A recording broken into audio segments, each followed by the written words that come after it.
ও একদম কাদায় স্নান করে নিল এই যে ভিডিও করার জন্য। এই যে একজন আর এই যে একজন কাদায় স্নান আবার হচ্ছে।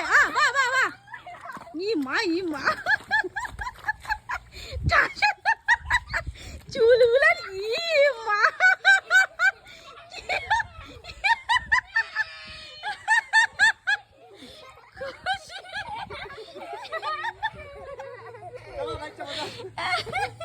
উঠতে আর মাথা ঘাড়ের চুল একদম ইয়ে গেছে। কি অবস্থা, বাড়ির জন্য কেমন করে বেচারা।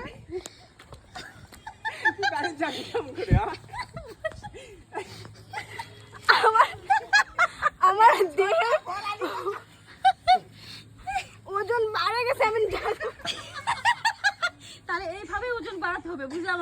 যার ওজন বাড়বে না তাকে এইভাবে ওজন বাড়াতে হবে। হ্যালো গাইস, তোমরা যদি কালো থেকে থাকো তবে এইভাবে এত সুন্দর করে মাখবে কাদা, বাড়ির সাইডে অনেক পায়ে যাবে বৃষ্টির দিন, তাহলে ফর্সা হয়ে যাবে।